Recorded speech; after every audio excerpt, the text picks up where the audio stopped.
Ladies and gentlemen, podcasting since 2005. You're listening to Gamertag Radio. With your hosts, podcaster Hall of Famer Danny Pena, the always opinionated Paris Lilly, and from outside of the norm, Peter Toledo. This is Gamertag Radio.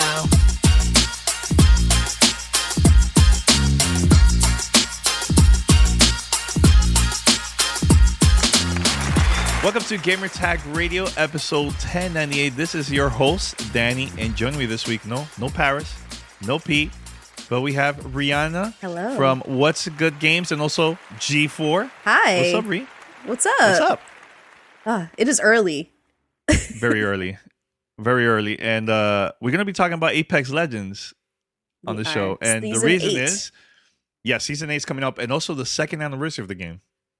And rumor, the game is also coming out for the Nintendo Switch February 2nd. That's the rumor. Is the rumor. February 8th. One of the, yes. So I'm not going to comment on the rumors, but I would love to talk about Season 8. Yes, let's do it. We're definitely going to do that. But first, head over to gamertagradio.com. Also, listen to our past episodes. You can find us on any podcast app. Super easy. Just go and search for Gamertag Radio. Follow us, subscribe, and post a review. I think that will help us out to go top of the charts, you know. But if you would like to be part of our fan mail segment or episode, here's how you contact us. Send us your feedback or questions. Give us a call at 786-273-7GTR. Email us at fanmail@gamertagradio.com or leave a message on speakpipe.com/gamertagradio.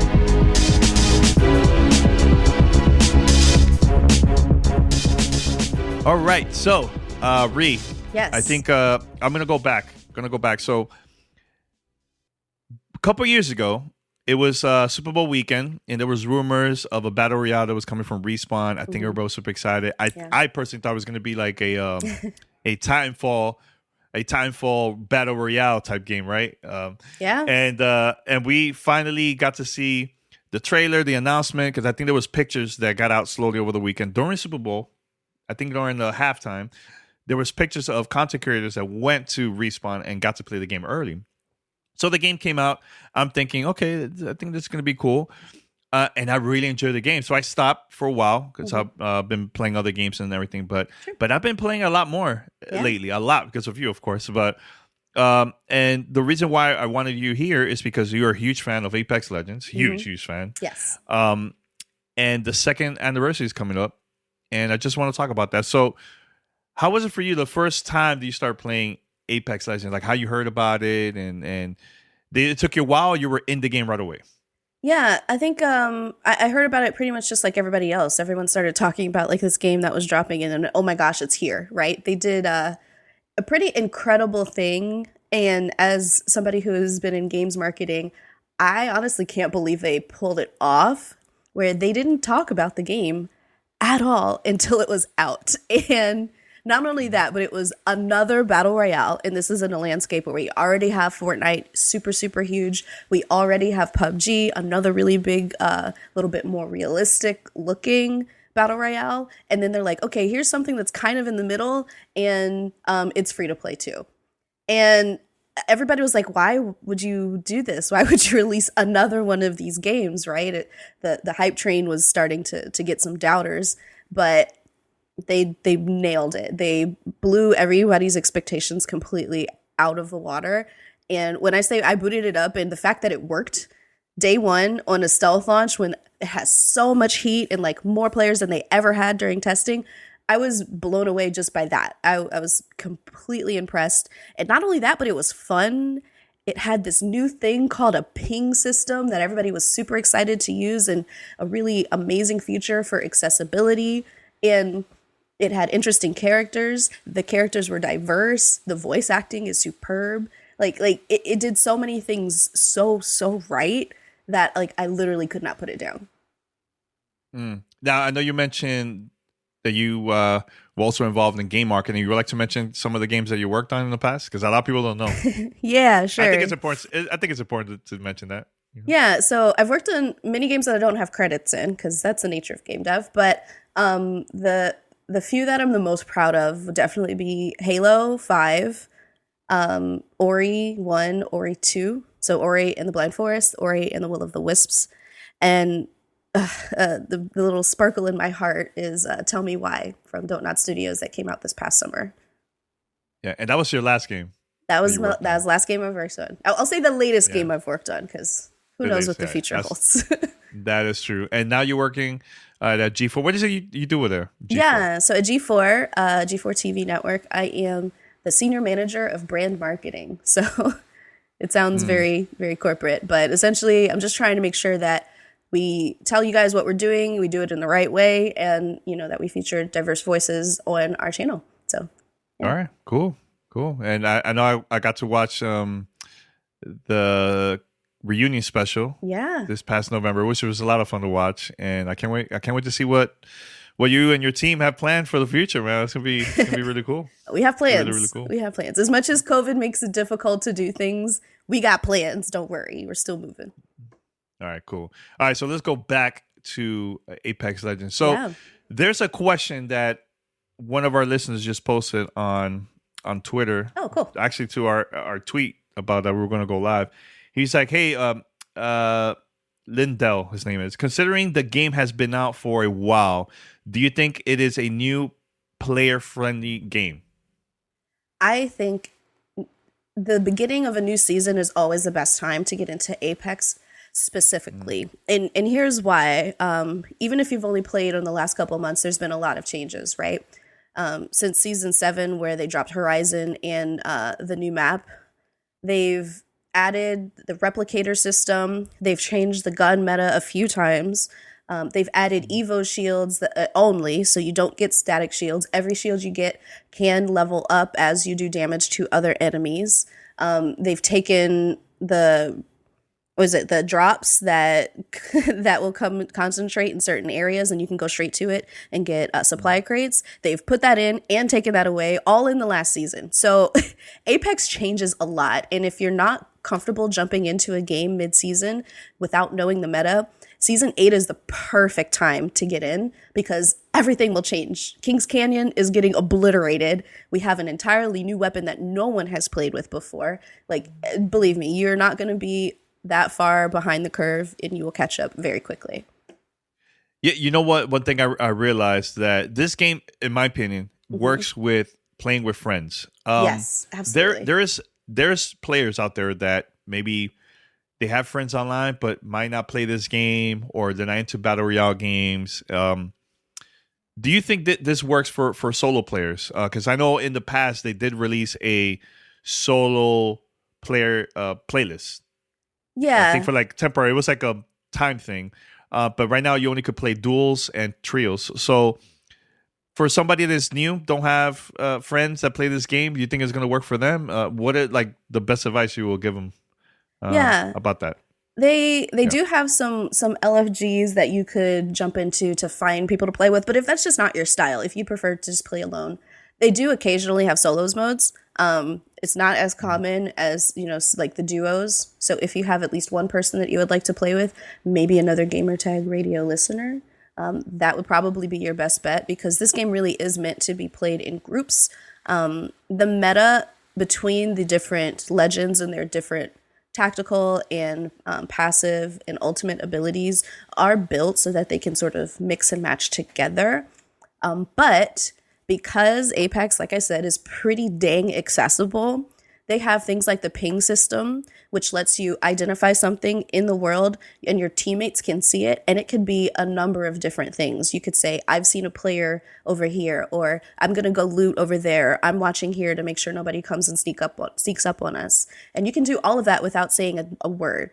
So everybody that you're playing with, even if you're going in solo without having that pre-established gameplay flow or that communication in party chat or Discord, they'll still know exactly what you're doing. And beyond that, the characters in the actual game, the one you're playing as, and the other characters on your team have dialogue in-game that is specifically triggered by things that are happening. So if you're outside the ring and you're going to try to tell that to your teammates so that they know they need to get ready to move into the safe zone, your character will say it for you. You don't even have to ping that. So I think it's easy to get into this game as a solo player as opposed to other battle royales, but it really is meant to be played on a team. However, the communication tools are there for you to do that without knowing the people that you're teamed up with. Well, I want to talk a little bit about the characters. So the new character is coming up now in like in a few days, February 2nd, right? Very soon. Can you tell us a little bit about the character? What's the difference between this one and the previous characters is available in the game?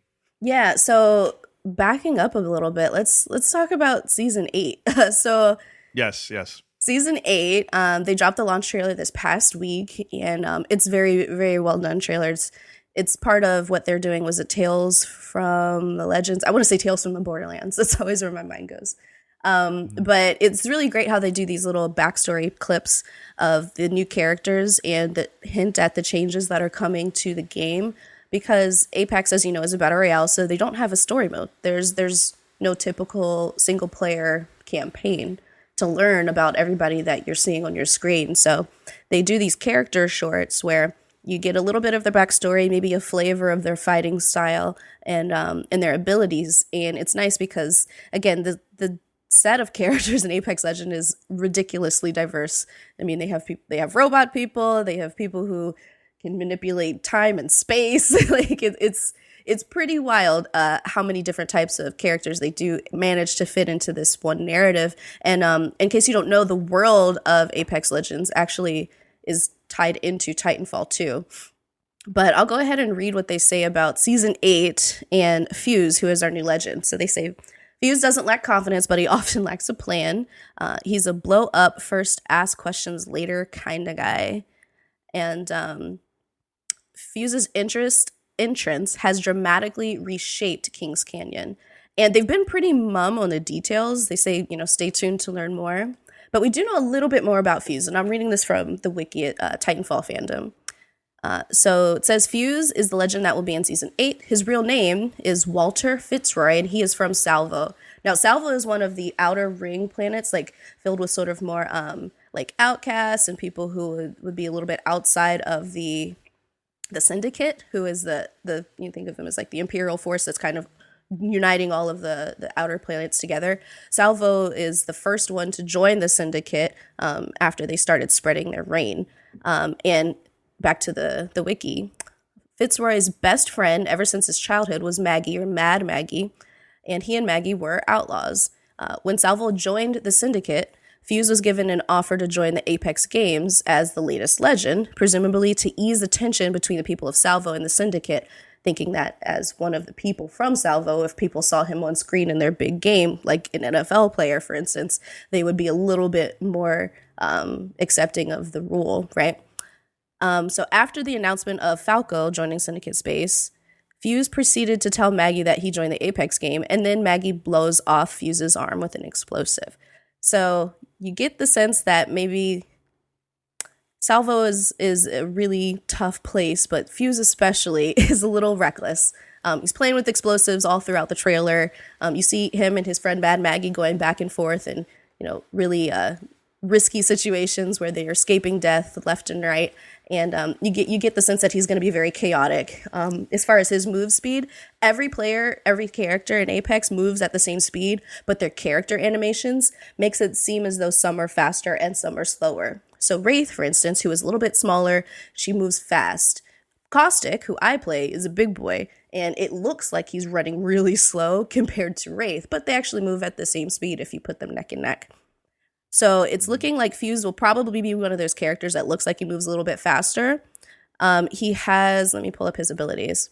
I'm sorry, Danny, I'll pause. I'm talking a lot. It's all good. No, go ahead.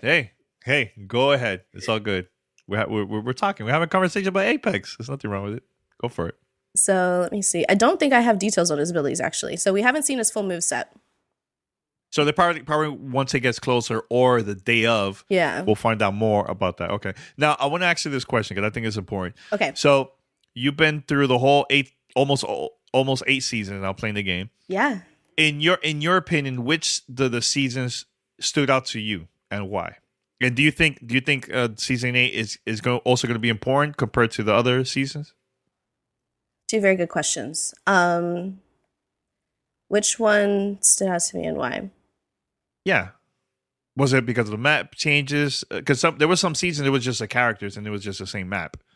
Maybe they Yeah. added a couple of new things here and there, but I think like the previous season, right now, season 7. Do you Mhm. think that was a very important season for you as a fan? I think season 7 was pretty important. It definitely got me back into it. So season 7 Ascension released Horizon and the new map Olympus, which is the first time we're seeing vehicles in Apex Legends. It's a huge, wide map, lots of long sight lines. The sniper game is really well favored there, and it had a few different smaller events, but the most recent one, Fight Night, where it added an actual boxing ring, where you enter the boxing ring, all of your weapons and passive and tacticals are completely unequipped, and you literally just punch each other until somebody falls or jumps out of the ring. So there's been a lot of change in season 7, and as I said before, throughout season 7, they've changed the shield meta, they've changed the replicator meta, they've changed the supply crate meta, and this happens in almost every season. So I would say season 7 is definitely one that stood out to me. Like I said, it got me back in. I loved season 6 boosted with Rampart, another new legend that they introduced this summer. But I would say the one that stands out to me the most is probably season 2, where they introduced Watson. And let me see the name here. Mhm. That was called Battle Charge. So Battle Charge season 2, that was July 2nd, 2019 to October 1st, 2019. And I remember this very, very vividly because this is where they added the Iron Crown. And it's one of those collection events that if you missed it, you just don't understand how cool it is. But they did a town takeover where they changed the map of Kings Canyon specifically for the season. And then they gave us some really great badges that just look pretty. So they're blue and all of your badges are diamonds, but this one has like a fan that looks like a crown. And for some reason, like I was always like, I really want that crown. Like, there's always one piece of loot that you just start chasing for no reason in one of these RPG games. Like Yes. the crown just became this thing. I was like, oh my God, it's so gorgeous. Like I want one. So that's one that I remember really well, but not for any specific reason other than it had some really great loot and really good badges. Yeah, I know throughout the season they added the Vault Key, they added the gold shield and helmet, and also red shield and everything. So does that, you think that made it more challenging, more competitive when they start adding things like that in the game? Like honestly, that fight night or whatever they called, I really didn't like that. I think it was just I think it was just testing the waters to see if people are gonna test. People are gonna try that out. I think at first it was cool, but we will go there all the time, and it's empty. Nobody goes there now. Like nobody. I mean, anything, as it was new and shiny, a lot of people dropped there because it was new and shiny, and now it's become clear that it's a good loot spot. There's plenty of stuff there to pick up for 3 people on a team, but it's definitely not as popular as it was right when it first dropped. So yeah, I think things that, are you saying like, are there things that were challenging in season 2 specifically, or just no, not challenging, but more of like throughout the seasons, they start adding the gold, because when I started playing, there was none of that in there. So when they started adding shields like that, or like red shields, gold shields, do you think that that made it more challenging in the game, more competitive against other players, or you think it's just the same? Like, do you think every time they make those changes, does that make the game better in your opinion? I think so. I think, games in general benefit from tweaking over time, right? And this is why we see remakes doing so well. But in a battle royale genre specifically, and also in free-to-play games where people are constantly playing and there's never really that much downtime, you have to do that. Like, you have to sort of escalate the challenge. And one thing, I just pulled it up so I now remember, they added some loot in season 2 that helped balance some of the weapons that they saw people never picking up. So they pick up hammer point rounds, extended energy mag, things to make like guns that you usually pass up a little bit more incentivized. And that worked, right? We see people using energy guns in the meta. We still don't really see people using P2020s, but they tried, right? They tried to give you a power up for it. And it's important for games to have the flexibility to tweak things like that. Adding another level of shield, for instance, sort of like increases the drama of the end game. So you start shooting at somebody, you see they have a blue or purple shield at the beginning of the game, you're chilling, like, oh, I can get them, throw a grenade, everything's fine. You start shooting at somebody end game and you see a red like number pop up, you're like, oh crap, they have red shields, I gotta focus. Like, it really like narrows you in and gets you ready for this really heightened battle. And I don't know. I love when they do stuff like that. I hope they keep doing it. Respawn has done an incredible job of supporting this game so far by adding these different guns, adding these different map changes, adding a vehicle, and then truly escalating the encounter throughout the game. Yeah, I know when we heard about the game that was coming out and everybody thought it was going to be like a Titanfall Battle Royale. Do you think it makes sense for Respawn to add Titans in the game in the future? Do you think that will work out for something like this? For this type of game? That's always the question, right? Like, what if they made a Titanfall game but Battle Royale? And I know this is Respawn's take on it, and I am 100% respectful of and impressed by their interpretation. I do still kind of want to see Titans just drop from the sky, like every once in a while. And they sort of gave us the feeling of that by putting the Leviathans, the big, huge, scary, 4-footed monsters that are sort of out of the side of Kings Canyon. They brought them into the map with one of the season updates. And so they're walking through Kings Canyon as you're playing your match, right? And they will lift up their foot, and then there's sometimes loot crates underneath it. You can run and get it real quick, and then they put their foot back down. If you didn't move fast enough, it stomps you to death. They did some cool stuff that makes the world feel a little bit bigger and gave you the sense of Titanfall, but I just want to see that mech drop from the sky, right? And it's hard to say how that could affect gameplay, because if any one team or character has any sort of command of what that Titan does, that's it. Game over. We've seen how Titans play in Titanfall. And yes, as a pilot, you can do some things to distract them, but you can't take it down by yourself. So it's really hard to put that in and balance it, unless it's just sort of like the Leviathans in Kings Canyon. Like, it's just a glitch of the a feature of the map, and it affects everybody the same way. Yeah, no, I would love to see that too, because I love Titanfall. Yeah, especially Part 2. Part 2 has the best campaign I ever played. So good. A first-person shooter. So I'll compare underplayed. that to like, very, very. So if you have Game Pass, make sure to download it, because it's a wonderful, wonderful campaign, and multiplayer too. Oh, you know what would be cool?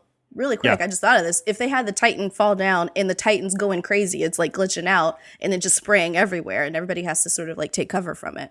And maybe all the teams have to like team up to take it down in order to keep playing the game. So it's kind of like a mini boss, maybe? Yeah. Right? That would be cool. And maybe like everybody is non-aggro until they take it out or something.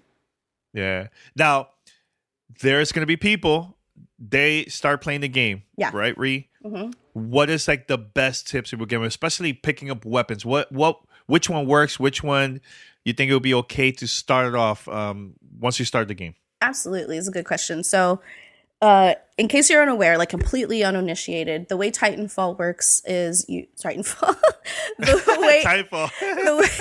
Titanfall works wonderfully. That's the way it works. No, the way Apex Legends works is you pick a character, you drop in with your 2 teammates, so you have teams of 3 in classic trios mode. You find a place to land and hope that there's loot on the ground or in a box nearby. And you don't have any control over what you pick up. You can sometimes tell what rarity will be in a certain area, but you definitely can't choose your weapons before you go in. And this is a little bit different from some games, like Warzone, for instance, where you can, at some point, earn enough money to call down a care package that will allow you to choose anything in your preset loadout. That does not exist in Apex, so you get what you get. So I would say for people starting out, just drop and pick up something, just so you can start to get a feel for the weapons and the sound design and the difference between all of them.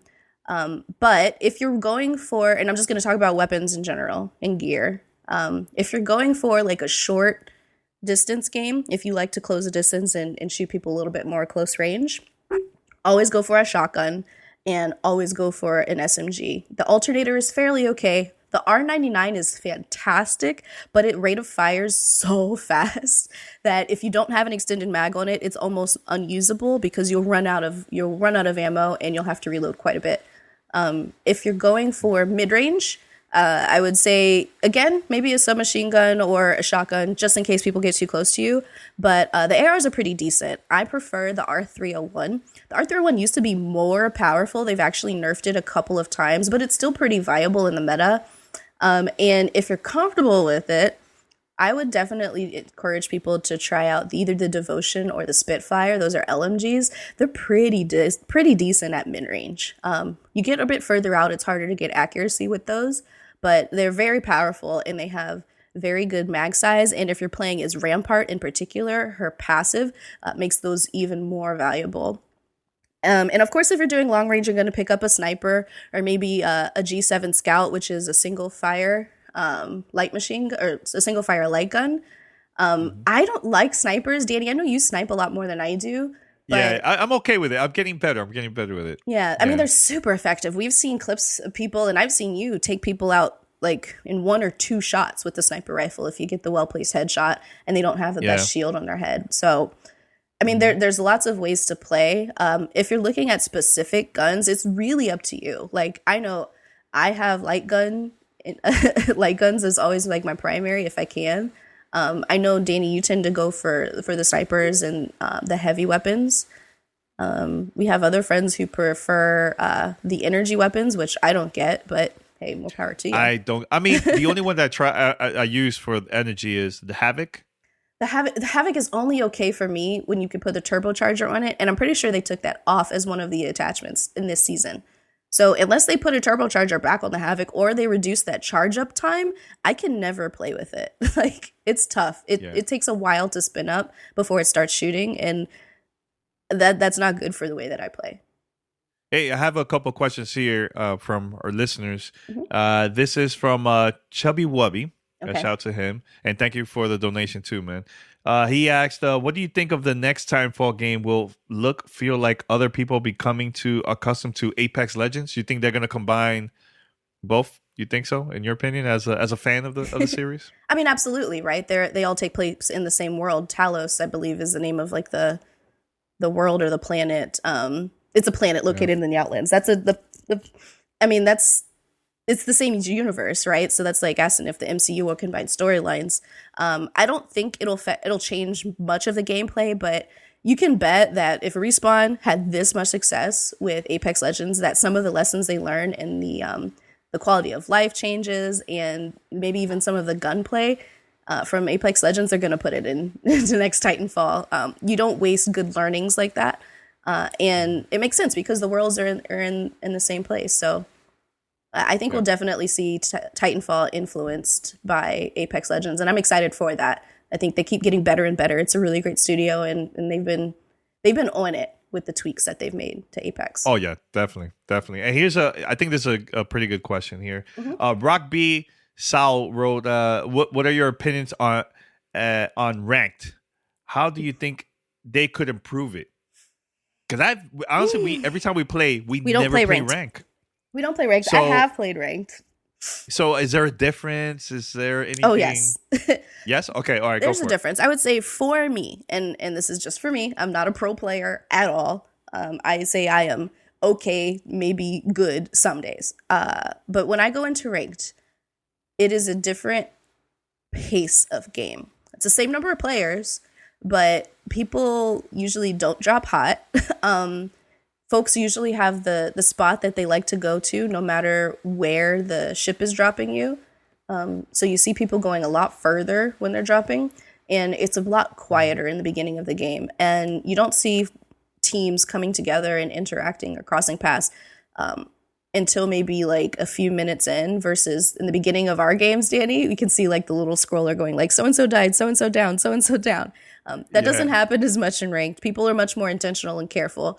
And also, people keep a little bit more distance in ranked, I've noticed. They either sneak up on you and then engage when they're right in your face, or they try to pick you off. And there's much less mid-range game. So I would say it's very different. And what can they do to improve it? I think it's okay that way. I think it's important to have a game mode that is a little bit more cerebral and you approach it with a little bit more forethought and less chaos. But I also like the way that we play sometimes where we drop immediately and we just punch each other to death. I think there's room for both in a game like Apex, and I'm glad they've managed to do that. It would be cool if they had maybe a ranked mode that was completely different. But I actually like the way that it is now. Something that they added, I think it was in Season 7 with Horizon, they added replicators to the game. And what replicators do is you collect different materials, you get points for that or currency for that. You also get currency for opening loot crates. And you can go to a replicator and craft different things. You could craft some ammo if you couldn't find any, or you could craft an attachment for a weapon that you have, a better backpack or shield. And that, when they first were introduced, the replicators concentrated the fighting in certain areas. And that helped a little bit, making sure people were engaging early on in the game. It, of course, wore off like any other new feature in a battle royale, but people still collect pretty closely to those replicators. It's usually on the people's path of like, hey, we'll drop here, we'll loot here, and then we'll hit that replicator, fill in our inventories with anything we weren't able to find on the ground. And I think that might be interesting to see more of, just ways to naturally point players in the same direction. But yeah, I'd be pretty happy if they mostly left ranked alone. Yeah, well, here's another question. This is from Chancleta Mangu. Shout out to him, man. From all the way from New York. Shout out to him, man. I feel like a few games have borrowed great features from Apex, Absolutely. like respawning teammates, for example. What's a feature from another game that you will like to see in a future Apex Legends season? Ooh, that's a great question. That is a fantastic question, Chancleta. Yeah, Chancleta Mangu. Chancleta Mangu. Feature from another game that I would like to see in Apex. Well, it's hard to think of other games. Let me think about that for a second. So yeah, go ahead. You're a fan of, let's say you're a fan of Borderlands or yes. Halo. Like, is there any stuff from there you might like to see in here? Yeah, absolutely. I would like to see more vehicles for sure. I think they let you play a little more risky, because if you see, oh, there's a vehicle right next to us, we can keep looting here a little bit longer, and then once the zone becomes unsafe, we can just jump in that vehicle and then get to the safe zone. But then it also creates more types of engagements, because you could say, oh, I hear a car approaching, that's an enemy team, let's go get them. So I love the fact that they have that. I would like to see more. God, it's hard to say things that wouldn't completely throw the balance off, because like it's very easy to say, like, I would like to see, overshields, or like from Borderlands, for instance, customizing your characters, pluses and minuses, and min-maxing a little bit, but all of that would throw off the balance of the game. I think I would like to see more NPCs. We have little robots, and we call them buddies, but they're Marvins. And right now, those robots will be in random places throughout the map, and you can hear them. You hear them booting up, and you can go to them and press their little chest button, I guess, and they will spit out a few pieces of loot. There's also little loot boxes that make a little sound. They go, ear, ear, and you can hear them when you walk into a room. You're like, ear, ear, and you're like, oh, there's something over there. And you walk up to them, and you shoot them or punch them, and they explode with some loot. I like stuff like that, but it would be even cooler to see maybe like a vendor where you can go walk up to a person, or not a person, a human necessarily, but you walk up to a vendor and you say, hey, I have this, but I wish I had this. And maybe you make an exchange, right? It's like, I walk up to it, I have an alternator, but I'd rather have a Volt, and then I go up and I make that exchange. That would be kind of cool. Yeah. You know what? I'll tell you which one I would like to see. Yeah. So in Warzone, was it Warzone? Yeah, Warzone. They had an area where there's a lot of zombies.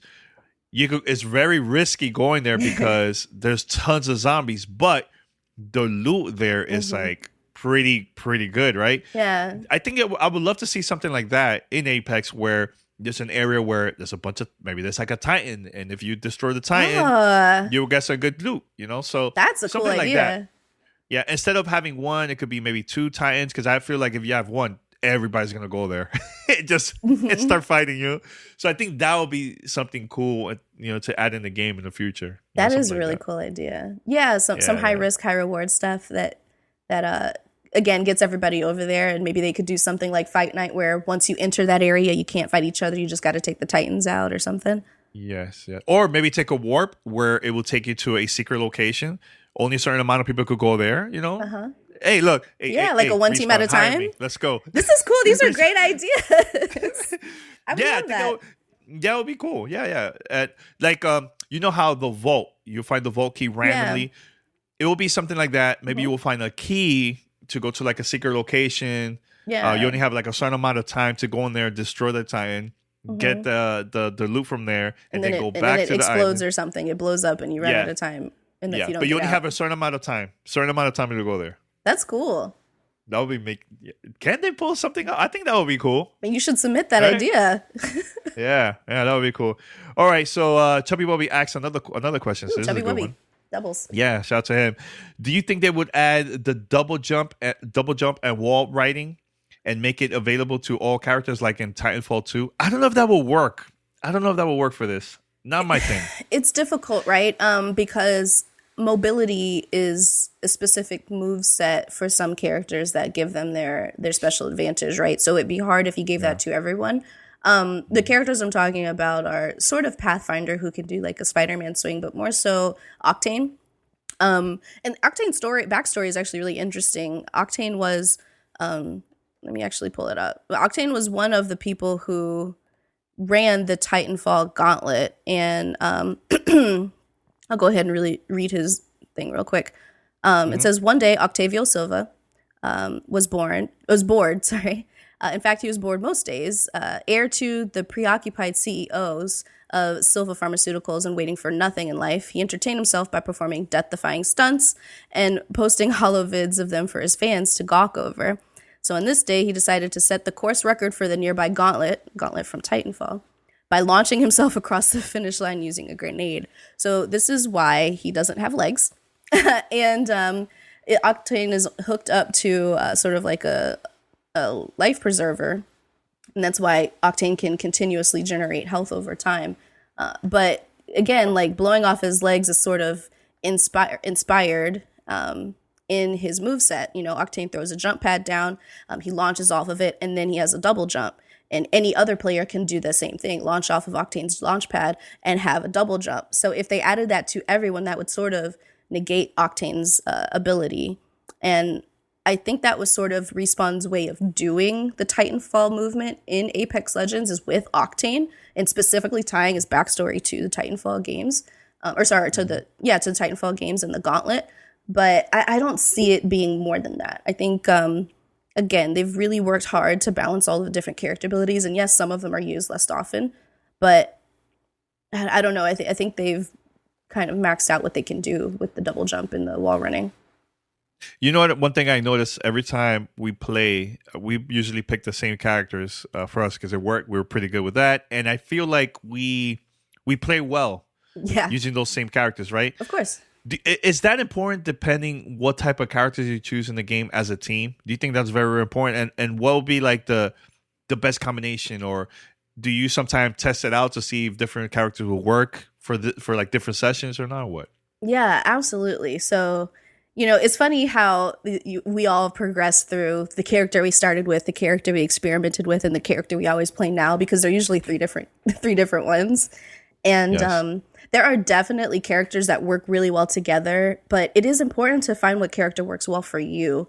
You know, if you never play long range, then there's some characters you shouldn't pick. If you only ever play short range, then you want to get a caustic. Like there's certain characters that sort of go with your play style, and that can lead you in the right direction.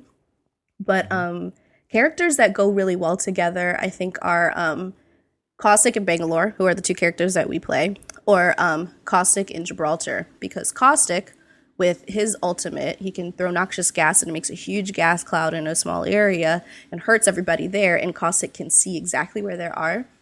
Gibraltar almost has the opposite. Gibraltar can throw down a shield and call down hellfire, and everything around them starts exploding with this barrage. And those two characters work really well together because Caustic can make it impossible for enemies to stay near you, and Gibraltar makes it very uncomfortable for enemies to be away from you. So you sort of force them to go wherever you want with those two ultimates combined.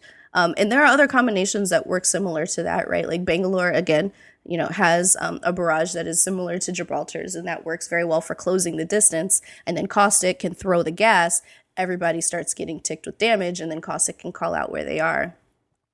Anybody works really well with Bloodhound, because Bloodhound can show the rest of their team where the enemies are with the scan. That's super important, especially if you're playing with strangers. So that's another good one to play if you're trying to be a supportive teammate. is to throw on Bloodhound and then do a scan, and then everybody can see where the enemies are. Who else goes well together? Lifeline goes well with anybody because Lifeline can throw a shield and revive somebody without being next to them. Mirage does something similar. Mirage will hide everybody and make them disappear as they're hide themselves and the person they're reviving as they're rebooting a friend who is downed. It's hard to name all of the good combinations because there are so many, which is why this game is so interesting. But yeah, I think it's important to find who works for you and your play style and then figure out how you can tweak that to work with your friends because there's always a way to make them fit. Let's go back 2 years ago when the game came out, right? Okay. You're excited. You turned the game, boot it up. What was your first character that you used? Lifeline. And why? And well, Lifeline because why? I had my hair in Afro puffs just like her. And it was the first time I saw a character that looked so much like me. So I was like, oh, yeah, that's it. That's my girl. Did it work out for you playing with her? Yeah, I like playing Lifeline. Yeah? The game over time has tweaked with how useful her care package is because I believe originally it had gold level items in it sometimes, or it always had at least 1 gold. Something like that. And so it was like, you always wanted to be calling that down. I remember the meta was like, feed Lifeline all of the accelerants so that you could constantly be calling down care packages. It actually changed the way we played for a while. We'd always make sure we picked up ultimate accelerants. They spawned on the map a lot more often, and you would always give them to your Lifeline in order to make sure people were outfitted with all gold everything by the time they got into their last encounter. Now they've toned that down a little bit, so it's not as effective, but Lifeline is great. I like being a healer in most games. I don't mind that role for me. And she had a really cool character design and a cute little accent. And yeah, I was super into her.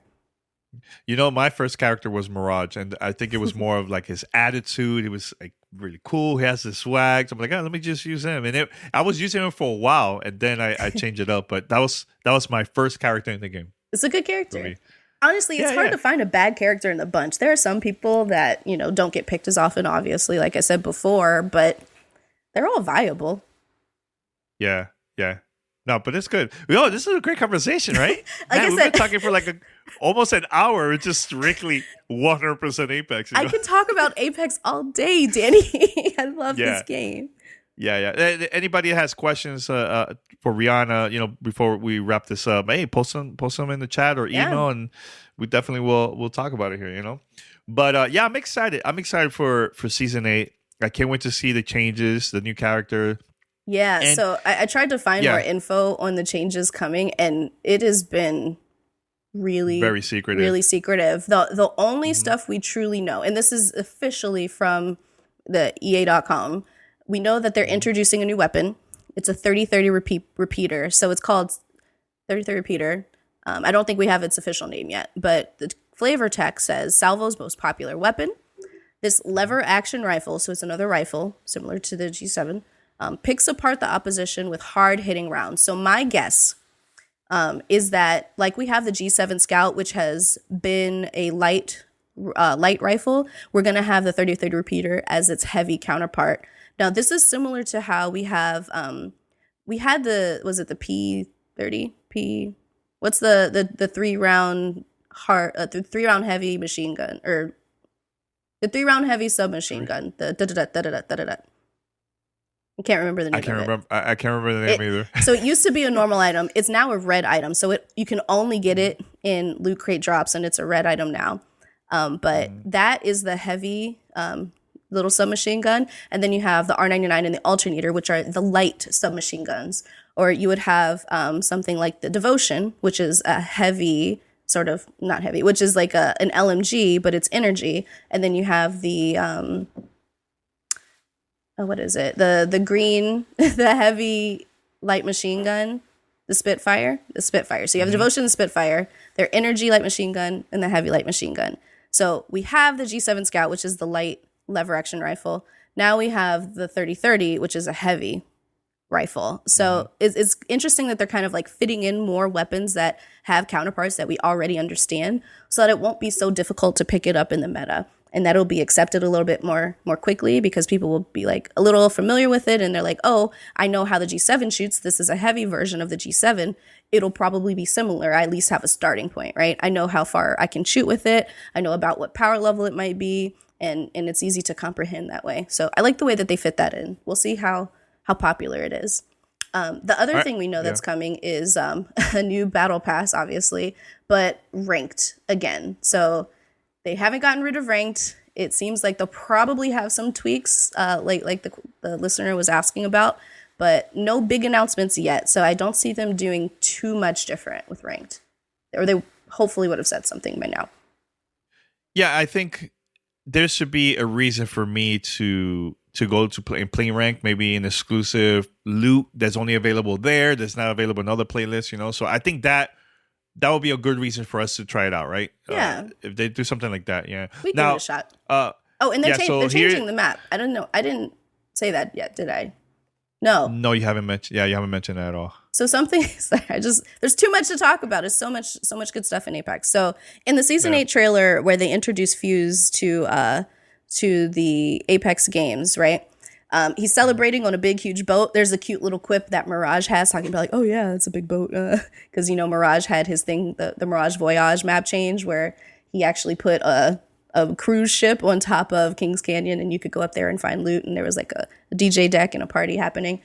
But the intro for Fuse to the Apex games is a huge ship. Everybody's cheering. They're really excited for this new hero from Salvo. And then Maggie, his friend Mad Maggie, is upset. And they have that chaotic, violent back and forth. And so she rigged Kings Canyon with explosives and just blows up huge sections of the map, tanks the entire ship, and it goes down in the middle of Kings Canyon. And there's a really sweet moment where you see Lifeline and Gibraltar, who are both people who are like on rescue and recovery teams in the war in the the wider universe of Apex. And you see them trying to like get people to safety. So that was a really nice in-character moment for both of them. But more importantly, the entire Kings Canyon map is going to change. And we know that there will be huge pockets of debris in like mountains that are missing. So it'll be really interesting to see what's different, because when the Leviathans came into the Kings Canyon map, we saw a lot of changes and a lot of gameplay mechanics, like getting crushed by their feet, for instance. So I wonder if they'll do something similar with the changes coming here in Mayhem. All right, so we have another question here from Rock B. Soul. He said, Apex has done a great job with the characters and diversity. Is there anything or anyone you would look forward to them adding in the game? Yeah, I would like to see more black men. That would be cool. That's a good one. Yeah, cool. That's it. Yeah, that's it's great. Like, I love that they have human characters, non-human characters. They have a Revenant who is kind of an android, but kind of a ghost and sort of was a man. Like they've really stretched themselves. So it's hard to imagine anything that they probably haven't already thought of and is coming. Like, I don't know, maybe like flames personified, or like an anthropomorphic type teddy bear. Like, I can't imagine what else they could throw into this game. They're doing really well with the diversity.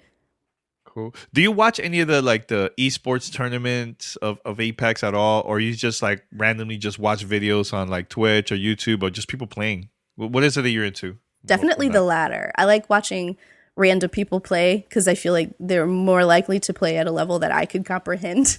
I do watch really great moments in those games, and you and I have watched compilations where people are able to do some move set or get to some spot and have an amazing last second kill that doesn't seem possible. And it's cool to see that, because you see people thinking outside the box, like using Pathfinder to get to areas you didn't know you could reach, or doing cool, clever tricks with Wraith where you put a portal right behind the other portal and then surround it with a bunch of surround it with a bunch of Watson traps, and then everybody's just stuck there.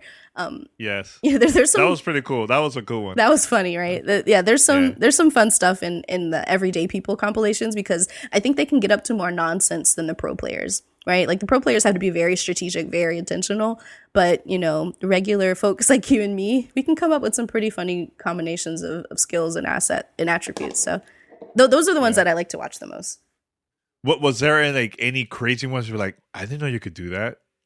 Yeah, I mean, there was a Pathfinder that got to a spot in the Olympus map that I didn't know was even reachable. It was like at the top of an elevator, but like on top of it. It's hard to describe without having the map in front of us, but it was definitely a spot that I didn't know really existed. And then they dropped down and got the got the jump on somebody. The other one that was really funny was the one I just described with Wraith, where they tricked everybody on the other team into a Wraith portal and then trapped them there with a bunch of those Watson traps, and they literally could not move or get away. There's some other really great moments where people throw like a Gibraltar shield or something like on the edge of a building, so people think they can get up underneath it, but you can't, and so they get stuck there, and then the other teammate comes around behind them. There's some really great moments with Horizon because people are still kind of figuring her out, where they threw a grav lift so that everybody followed her and sort of tried to jump in after her wherever she was going to land. But then she threw a black hole, and her teammate threw a whole bunch of grenades at it. So all of the enemy team was chasing her, and they ended up in the black hole with grenades right on top of them. So there's some pretty funny moments that I've seen over the compilations I've watched. And I highly recommend looking at, just like Apex compilations, because they can give you really good ideas for things you didn't think were possible. Well, from behind the scenes, as a person that worked on marketing, marketing certain games in the past, right? So how was it for you seeing how Respawn marketed this game? Because I remember it was just like word of mouth, only content creators. There was no ads, nothing. And it was during Super Bowl weekend that we got to hear about this 2 years ago. And look now, the game became huge success for Respawn and EA.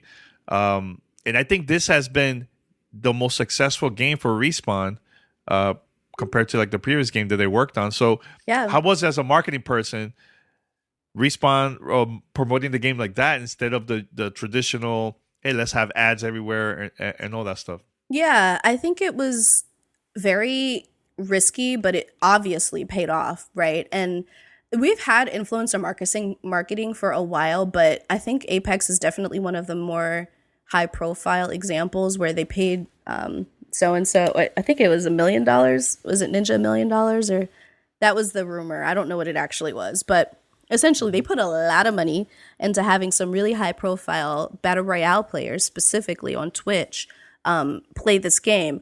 And I think in the first month or the first 2 months, they had 50 million players. Now, I don't know what their KPIs were, but 50 million players sounds pretty dang successful to me. And that was, like you said, with just word of mouth, just influencer marketing and a few marketing pieces, maybe some paid ads here and there.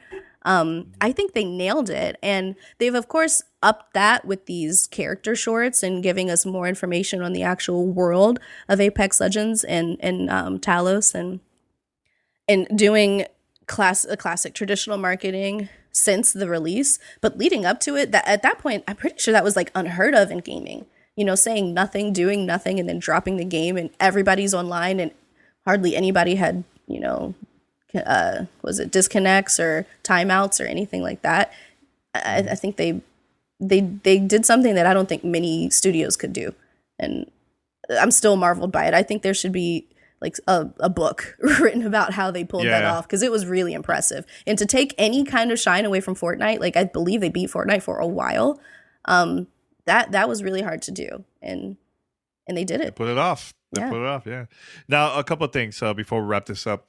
One is I'm excited that this game is coming out for Nintendo Switch. There's no date. Yeah. There's no date yet, but that's gonna bring a whole new crowd that's gonna play Apex. Not only that, it's also crossplay. So how that's gonna change the way we play Apex. One is how everything has changed ever since they added crossplay in the game, and also your thoughts on, as a fan, because you have the Nintendo Switch also, right? I do. Are you gonna be trying it out? Are you gonna play on the Switch? Like, you're excited to try it out or what? So I have a lot of thoughts about this, and I'll try to be brief because I know I talk a lot, especially about this game. Hey, I love talking. I love talking to you. Let's go. We like this all day, guys. All day. All day. I'll try to structure my thoughts. So first off, I think it'll make the game more popular for a little while. There will be a whole new console's worth of audience in there. Anybody playing crossplay with the Switch audience will probably see, whatever skill balance they make for the control scheme on Nintendo Switch, because it is very different if you're using the native controllers. If you're using a pro controller, maybe they'll change, the reaction time or what have you. I don't know about that kind of tinkering. We'll see if it makes Switch players more or less capable. and if it makes them fun to pick on or people you want to avoid. Right now, the way that crossplay works is you can either be open or not. You can't choose which consoles you want to be crossplay with. So if you have a friend playing on Switch with you, I'm guessing they'll probably try to pair you with other crossplay teams that have at least one Switch player. But who knows how they'll rate those algorithms. Right now, when you and I play, we crossplay on PlayStation and PC occasionally, or more so PlayStation and Xbox. We tend to get a mix of players on both consoles, and we tend to do better in those situations because whatever balancing they do to make crossplay viable, it makes the lobby a little bit easier. Probably because people who are playing on different consoles with their friends, they weren't on the same page when they bought their consoles whenever they came out. Yeah. So maybe they don't play together as often. Maybe it's just a pickup group that they found, or maybe it's folks that aren't as skilled. Who knows? For whatever reason, it makes those lobbies a little bit easier to play with. So I'm guessing there'll be some people getting picked on one way or the other. But kind of going back to my general thoughts on crossplay with, not with Switch in particular, but with all of the consoles, is there's a lot of work to be done there. And it won't be perfect right off the bat. I think people should expect it to be definitely unbalanced for a while because there's tweaks that need to be made and they can only be made with a lot of testing data. And it's really impossible to figure out all of the things your audience is going to do to try to break your game until you give it to them. And I also think it's interesting in general the way that Apex and other games like Rocket League, for instance, and there's Fortnite now have sort of embraced the idea of doing crossplay with especially free-to-play games, because there's a lot of Switch users and they have a really great attach rate with Nintendo games, but I don't know what their numbers are doing for these other crossplay free-to-play games. I don't know if they're sticky on Switch. So it'll be interesting to see how many Switch players stick with it with crossplay, and if that audience is really big enough to be only on Switch, or if they need crossplay in order to give those players enough people to matchmake against. The other thing is we live in a multi-console household, right? Like we have the PlayStation 5, PlayStation 4, Xbox Series X, Xbox Series S. We have a regular Switch. We have the Switch Lite. We have everything here. So we can play crossplay pretty comfortably, and it's not strange for us. It's not a different experience. With the typical gamer, I would say, they have one or two maybe, and they don't do crossplay as often because, like I said before, usually people buy what their friends have. So it may be something that people don't even think to go click on or make the option available for them. You can opt out of crossplay.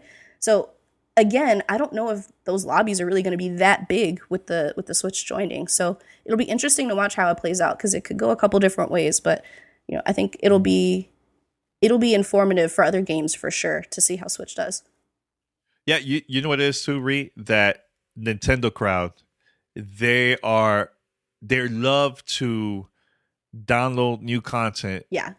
More than Xbox and more than PlayStation, in my opinion. They're very aggressive. Every time there's a new game, it's like top of the charts. Every single game, even indie games. Yeah. Right? So I think it's a very well curated system. Yeah. So I personally think that is going to help Apex get a whole new crowd. And remember, it's a free game. It's free. You don't even need Nintendo Switch Online to play it. Now, the thing that is going to hurt Nintendo Switch players is voice chat. Do you need a Nintendo Switch online app in order to play? Or is it going to be kind of like Fortnite where you don't need Nintendo Switch Online and you can still talk to players? You just got to connect a microphone to a headset to your device, and you could play on the go like that. So it all depends.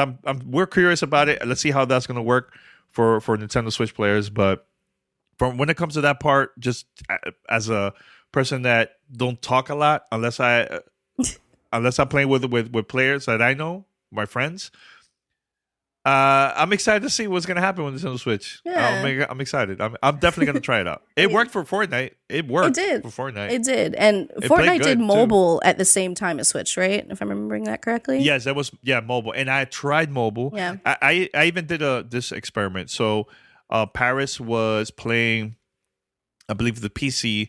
His son was playing on the console, and I was playing on my iPad, and it worked fine. No, actually, no. It was the Switch. Okay. And it worked out fine. We were all on Discord.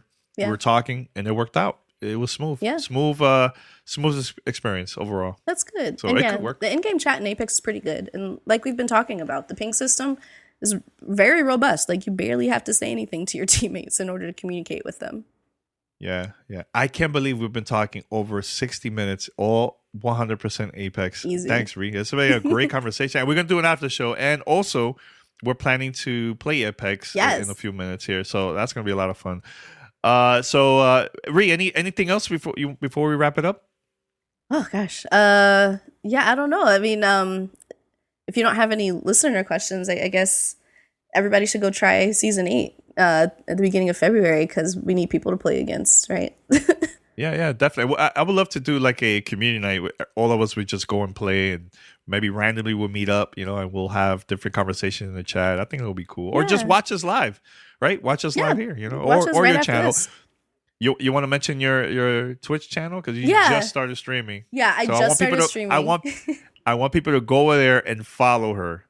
Yeah. Follow her because she just started streaming. I just started streaming this year. It was not a resolution, but just a goal of mine in 2021 to be, less intimidated to speak my mind and to be on camera and out there in front of people. So I'm at Rihanna Twitches now on Twitch.tv. And after this, as Danny mentioned, we'll be playing some Apex live. I think we can jump into some duos. But yeah, if you're curious about Apex, there's a lot there, but it is super approachable. A new season is the perfect time to jump in. Play as whatever character, tickles your fancy, and just take your time and get to know it, and I'm sure you'll have a good play session. Yeah, it's gonna be a lot of fun. Ree, first of all, thank you so much to be on the show, and this is our first time recording a podcast together. So, it is. And the reason why this is special to me is tomorrow is my 20th anniversary as a content creator. So I was like, hey, I want to do something different. Forget about the news. Let's talk about a game that we love to play together all the time, and it's Apex. That's the first game that we actually played. Once we started talking, and I think it was with Nano, my brother. So I know we said that before. Mm-hmm. So yeah, it was special to me having you here on the podcast to celebrate my 20th anniversary as a content creator. So thank you so much. It was a lot of fun. Thanks for having me. A lot of fun. So everybody head over to gamertagradio.com. Listen to our past episodes. You can also find us on any podcast app. All you have to do is search for Gamertag Radio. Follow us, subscribe, post a review. Doesn't matter where in the world, just please post a review. It will help us out. It will help us reach the top of the charts.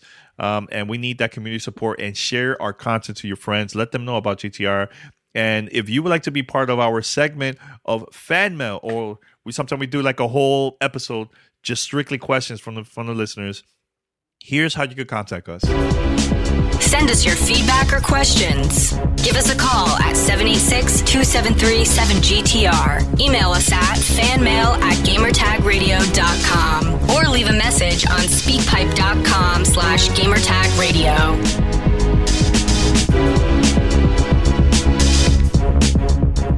All right, so later this week, we have a couple things lined up. We have couple podcast episodes coming out. I can't say what it is.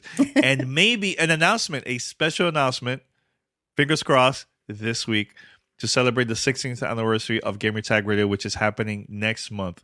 So stay tuned for that. Everybody, thank you for watching here or listening to Gamertag Radio.